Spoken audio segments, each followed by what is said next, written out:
The new budget's austerity measures, including adjustments to the elderly's $2 public transport fare, a proposed border construction fee for private cars leaving the territory, and the cancellation of a $2,500 student allowance, have sparked controversy. Legislator Chu Kwok-kyung criticized the government's lack of consultation on the allowance cuts. While the government's across-the-board 2% spending reduction mandate may not directly impact school resources or education quality, the allowance cancellation adds financial strain on lower-income families, contradicting pro-natal policies. Any austerity measure affecting the public inevitably draws criticism, highlighting the need for careful consideration when implementing such policies.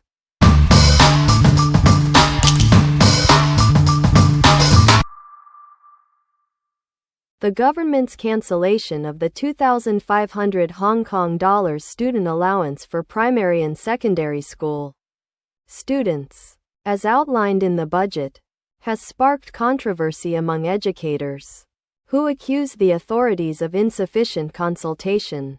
While the Education Bureau cites the program's 5-year, 10.45 billion Hong Kong dollars cost and 4.178 million beneficiaries, education sector lawmaker Chu Kwok-kyung denies any consultation regarding the cut, contradicting the Financial Secretary, Paul Chan, who claims discussions were held with some representatives from the education sector in the Legislative Council. Secretary for Education, Choi Yuk-lin, clarified that specific budget measures weren't disclosed to lawmakers beforehand, but that sufficient communication with the education sector on cost-saving measures had taken place.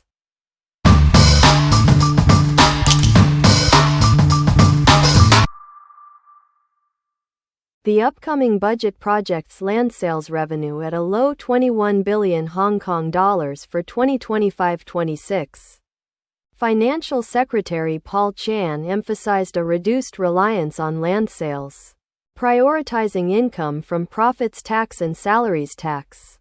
He suggested measures like installment payments and smaller land parcels to boost land sales. Experts advocate for new economic drivers to offset future declines in land revenue.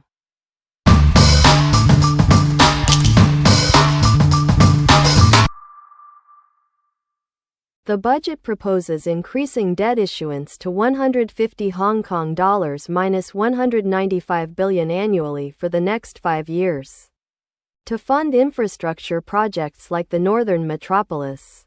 Financial Secretary Paul Chan reassured concerns about credit rating impacts, citing Hong Kong's low debt-to-GDP ratio, legislative oversight of debt ceilings, and rating agencies' understanding and acceptance of the government's focus on infrastructure, not recurrent spending. Experts predict a net debt position from 2027-28 onwards.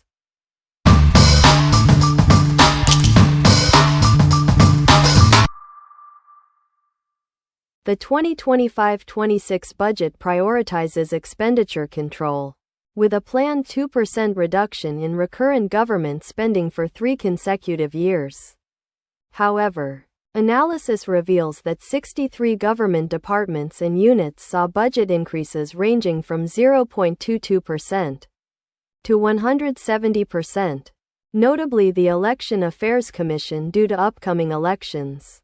While some departments experienced cuts, critics like Kwon Chuk-chu of the CPC Commercial and Economic Research Center deem the spending reduction insufficient given projected future spending increases.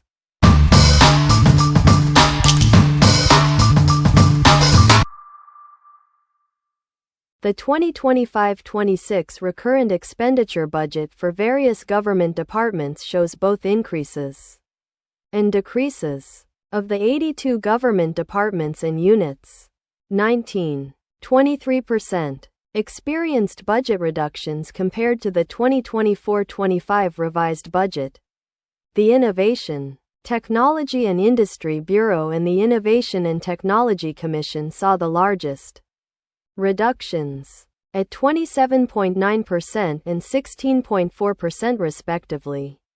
However, this is largely due to departmental restructuring and the transfer of some funding to other sources.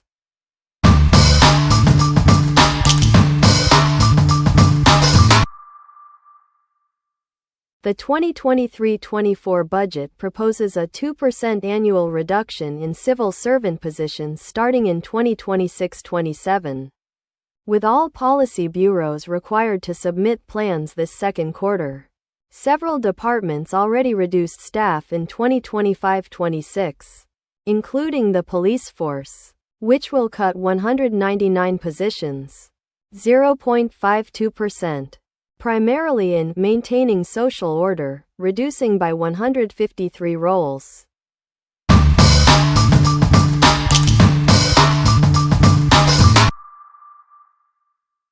The budget's increased focus on resource efficiency optimization has raised concerns among social welfare groups about potential funding cuts for subsidized organizations. The Secretary for Labor and Welfare stated that implementation details will be shared with organizations on Monday, emphasizing the need for shared hardship during these challenging times. While he couldn't confirm the exact scale of cuts, he affirmed a commitment to helping where possible, acknowledging that the adjustments are significant and may not be able to accommodate all requests.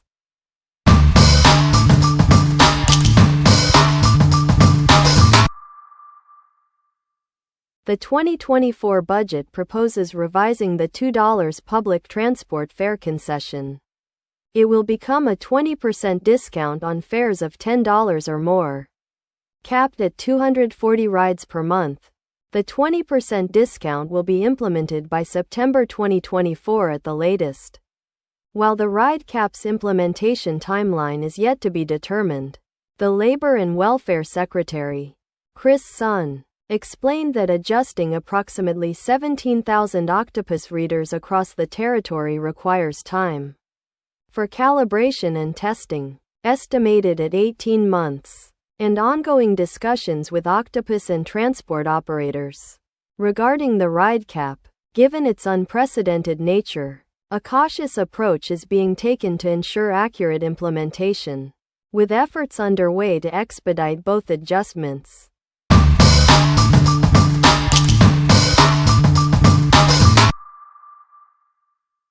Hong Kong's new budget allocates 1 billion Hong Kong dollars to establish an AI research institute. Innovation, Technology, and Industry Secretary Sun Dong stated that this won't be a completely new initiative, building upon the existing achievements of the Hong Kong Generative AI Research Center, HKGAI. Future integration of HKGAI with the new institute is being considered to boost AI applications and industrial development. Secretary Sun aims for Legislative Council's Finance Committee approval by mid-year, with the institute operational by next year.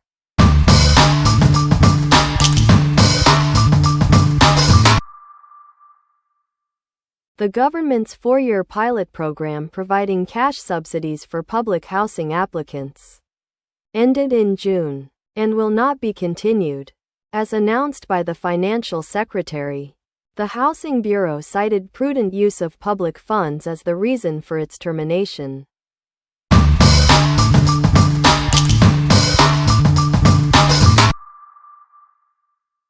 Former Legislative Council member Lam Chuk Ting and 6 other men were convicted of rioting for their involvement in the July 21, 2019 incident at Yuen Long MTR station. The district court judge, Chan Kwong Kai, sentenced Lam to 37 months imprisonment, with 3 months concurrent with his sentence in a separate primary election case, resulting in a total sentence of 9 years and 7 months. The other 6 men received sentences ranging from 25 to 31 months. The judge noted the attacks by white-shirted individuals on the train that night influenced perceptions of the event, and questioned Lam's claim of mediating the conflict. suggesting his misjudgment escalated the situation.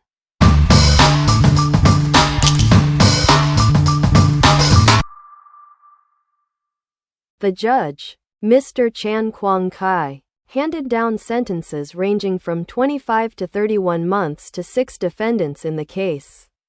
He deliberately began with the seventh defendant, Yang Long, and cited the case's delays and the defendant's admissions of guilt regarding many aspects of the prosecution's case, similar to Lam Tok Ting, as reasons for reducing each sentence by 5 months. The judgment highlighted that the riot involved non-white clad individuals within the gate, estimating over 100 participants, many of whom engaged in violence to varying degrees. The judge acknowledged the difficulty of sentencing in the unique context of the 2019 political climate, characterized by frequent violent incidents, stating that the sentences must be appropriately firm yet just, considering the specific nature of the case and each defendant's role.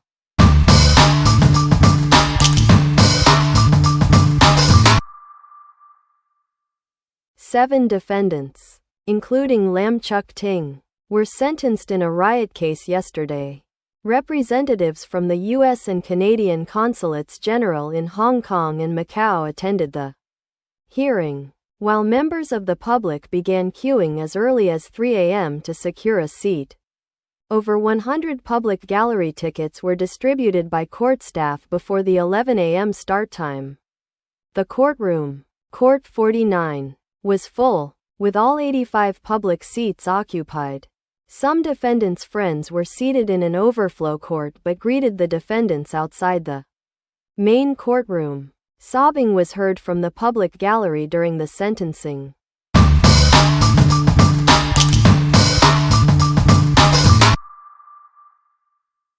The July 21 Yuen Long MTR station attacks involved 2 separate incidents of rioting.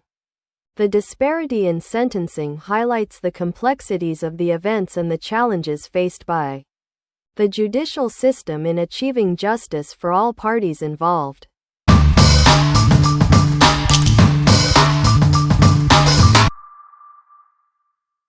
A tragic 7-vehicle pileup on Yuen Long Highway near the 18 Villages interchange claimed the life of a refrigerated truck driver. The driver, the sole breadwinner for a family of 4, was critically injured and died in hospital after being extricated from his severely damaged vehicle. His young son mourned the loss, expressing profound sadness.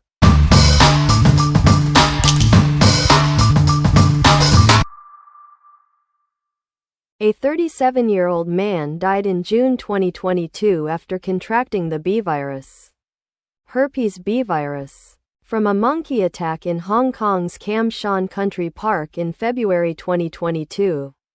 This was the first human case of the virus recorded in Hong Kong.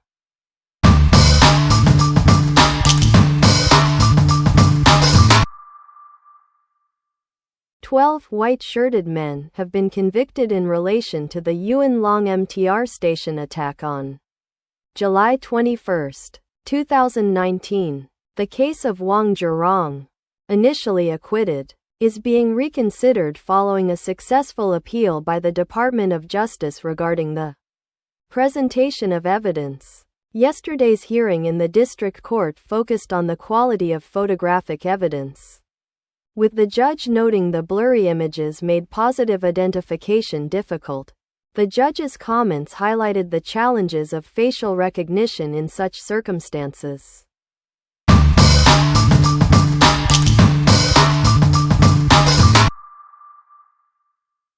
The High Court trial of 8 individuals accused of plotting 3 bomb attacks in early 2020, under the Terrorism Prevention Ordinance, continued yesterday for its 60th day.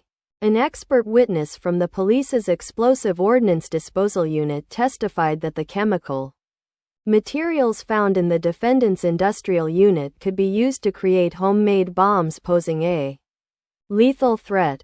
The expert further stated that one device included a SIM card and battery for remote detonation via mobile phone. using an electronic match and fuse as a propellant.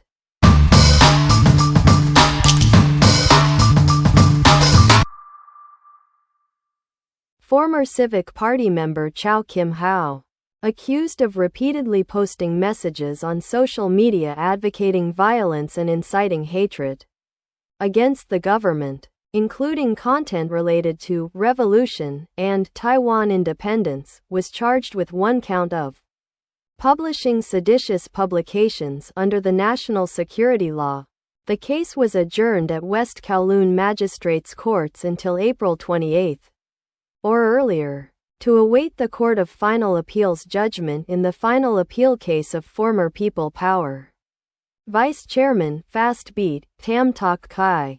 The defendant remained in custody.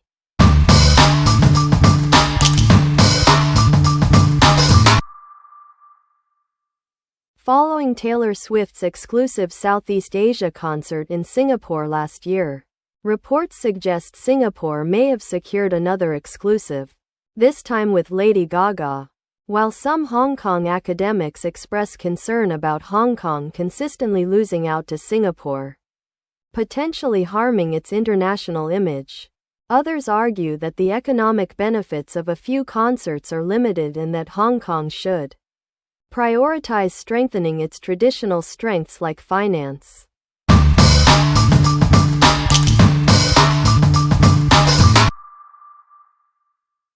The Kai Tak Sports Park's grand opening ceremony will be held tomorrow. All 8,500 personally named tickets were quickly claimed.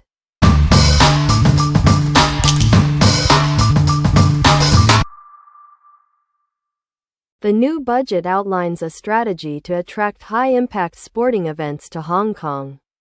Discussions are underway with Live Golf, which has held events in Hong Kong for 2 consecutive years.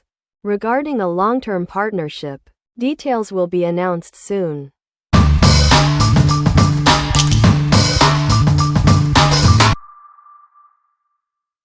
Hong Kong police swiftly apprehended 2 men suspected of criminal damage to a Stussy store in Causeway Bay. The arrests, made following an investigation using CCTV and government surveillance cameras, were related to a reported sales dispute. The suspects, with alleged triad connections, were apprehended and charged.